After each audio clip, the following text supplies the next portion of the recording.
తమ గ్రామ అభివృద్ధిపై ఎన్నో ఆశలు పెట్టుకున్న సంవత్సరాల తరబడి ఎదురు చూస్తూనే ఉన్నాం. గ్రామ స్వరాజ్యం కోసం జాతిపిత మహాత్మా గాంధీ, రాజ్యాంగ నిర్మాత డాక్టర్ బిఆర్ అంబేద్కర్ స్ఫూర్తితో తాగునీటి సరఫరా కోసం మాకు మేముగా పోరాటం చేస్తున్నాము అంటూ జంగారెడ్డిగూడెం మండలం కట్టవపొదలవారిగూడెం గ్రామానికి చెందిన యువకులు నిరాహార దీక్ష బాట పట్టారు. 15 సంవత్సరాలుగా తమ గ్రామంలో శుద్ధ నీరు, మురికి నీరు సరఫరా అవుతుందని, ఈ సమస్యను వెనువెంటనే పరిష్కరించాలని వైఎస్ఆర్ కాంగ్రెస్ పార్టీకి చెందిన నాయకులు, కార్యకర్తలు ఆమరణ నిరాహార దీక్ష చేపట్టారు. రాజ్యాంగ నిర్మాత డాక్టర్ బిఆర్ అంబేద్కర్, దివంగత ముఖ్యమంత్రి రాజశేఖర రెడ్డి విగ్రహాలకు పూలదండలు వేసి ఘన నివాళి అర్పించారు. వైఎస్ఆర్సీపీ నాయకులు, జంగారెడ్డిగూడెం నూరుపడగల ప్రభుత్వాసుపత్రి అభివృద్ధి కమిటీ మాజీ సభ్యులు కనపర్తి రాజేష్ ఆధ్వర్యంలో వైఎస్ఆర్సీపీ గ్రామ పార్టీ అధ్యక్షులు వనమాల జయరాజు, పోతులూరి శ్రీనివాస్, సముద్రపు బాదరాజు, తోట కాశీ, పొద్దుటూరు శ్రీను, కోల రామకృష్ణ, తిన్ను రామకోటి, గంధం కాంతారావు, ఎర్రగొల గంగరాజు, పొద్దుటూరు పేత్రి, తుమ్మల పెద్దిరాజు, బోసా కళ్యాణం, శ్రీను, తోట పండు, బండి రాములు నిరాహార దీక్ష చేపట్టారు. ఏకగ్రీవ పంచాయతీగా గుర్తింపు ఉన్న అమ్మపాలెం పంచాయతీకి రాష్ట్ర స్థాయిలో ఆదర్శ గ్రామంగా ఎంతో గుర్తింపు ఉంది. ఈ సందర్భంగా దీక్షాదారులు మాట్లాడుతూ గ్రామంలో సీసీ రోడ్లు నిర్మించినప్పటికీ డ్రైనేజీ వ్యవస్థ సక్రమంగా లేదని ఆరోపించారు. గ్రామంలో 10 సంవత్సరాల క్రితం ఏర్పాటు చేసిన మినరల్ వాటర్ ప్లాంటేషన్ వినియోగంలోకి తీసుకురావాలనుకున్నారు. వచ్చే స్థానిక ఎన్నికలలోపైనా తాము పడుతున్న మంచినీటి సమస్య నుంచి విముక్తి కలుగుతుందా లేదా అని గ్రామస్తులు ప్రశ్నిస్తున్నారు. పంచాయతీకి సంబంధించి బలమైన గ్రామస్థాయి కూటమి నాయకులు, కార్యకర్తలు ఉన్నప్పటికీ 15 సంవత్సరాల నుంచి శుద్ధ నీరు, మురికి నీరు వస్తున్నప్పటికీ సమస్యలను పరిష్కరించడంలో తత్సారం చేస్తున్నారని ఆవేదన వ్యక్తం చేస్తున్నారు. ఈ విషయంపై జెడ్పీటీసీ బాబ్జీ దృష్టికి తీసుకువెళ్లినట్లు స్థానిక జనసేన పార్టీ గ్రామ అధ్యక్షులు వనమాల యేసురాజు సిటీ న్యూస్ తో పేర్కొన్నారు. 20 రోజులలోపు కొత్త మోటార్ బోర్ వేయనున్నట్లు తెలిపారు. గ్రామంలో ఎప్పటికప్పుడు తాగునీటి విషయంలో జాగ్రత్తలు పాటిస్తూ వస్తున్నట్లు పంచాయతీ కార్యదర్శి రామకృష్ణ పేర్కొన్నారు. ఈ విషయమై మండలాధికారులు, ప్రత్యేక అధికారుల దృష్టికి తీసుకువెళ్లినట్లు చెప్పారు.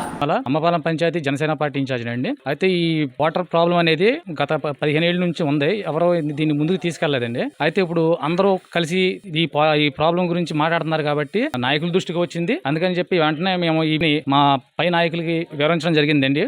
వారు కూడా సానుకూలంగా స్పందించి ఈ బోర్ని ఒక 20 రోజుల్లో శాంక్షన్ చేసి మీ గ్రామానికి అప్పచెప్తామని చెప్పేసి పొలనాడు బాబ్జీ గారు మాట ఇచ్చారండి.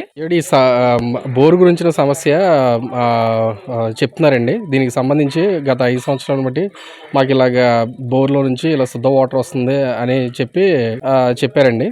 దీనికి సంబంధించిన కొత్త బోర్ శాంక్షన్ సంబంధించి మా పై అధికారుల దృష్టిలో పెట్టామండి. ఆల్రెడీ స్పెషల్ ఆఫీసర్ గారి దృష్టిలో కూడా దీన్ని తీసుకెళ్ళి ఆవిడ ఏఈ గారితో కూడా డబ్ల్యూఎస్కే ఏఈ గారితో ఆల్రెడీ ఎస్టిమేషన్ చేసి గతంలోనే పంపండి. నీటి యొక్క నాణ్యత గురించి కూడా టెస్టింగ్ కూడా పంపించి తీసుకుని వచ్చామండి. వేరొక బోర్ను కూడా ప్రతిపాదించి ఉన్నాము. దానికి సంబంధించిన ఎస్టిమేషన్ కూడా వేసామని మాకు ఆయన చెప్పడం జరిగిందండి. దాన్ని బట్టి త్వరలోనే బోర్ని శాంక్షన్ అయ్యేటట్టు, అలాగే పెద్దలతో అందరితో కూడా మాట్లాడి దాని సానుకూలంగా స్పందించి చేసేటట్టు చూస్తామని చెప్పారండి.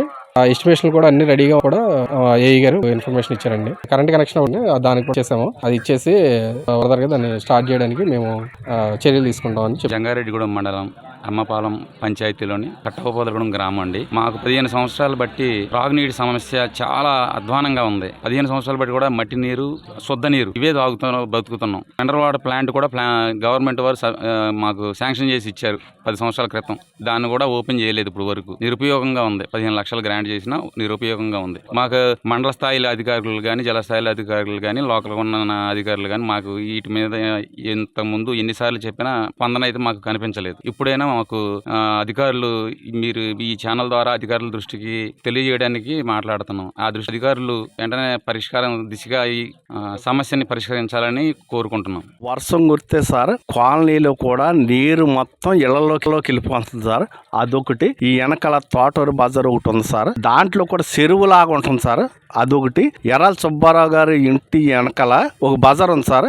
అది కూడా మొత్తం చెరువు లాగానే ఉంటుంది సార్. ఇంకోటి పోతుల వరప్రసాద్ గారి బజార్ కూడా నీరు మొత్తం బజార్ లో ఉంటుంది సార్. వాళ్ళు డ్రైనేజీ పూర్తి చేయమని కోరుకుంటున్నాం సార్. మాది కట్టుమిద్దురుగూడెం అండి. నా పేరు సత్యవతి అండి. నీళ్లు వాటర్ బాగా ఉంటలేదండి. బురదల కింద వస్తున్నాయండి. తాగడానికి కూడా అసలు ఏమీ బాగుంటలేదండి. అధికారులకి చెప్పామండి, ఎవరు పండించుకోలేదండి.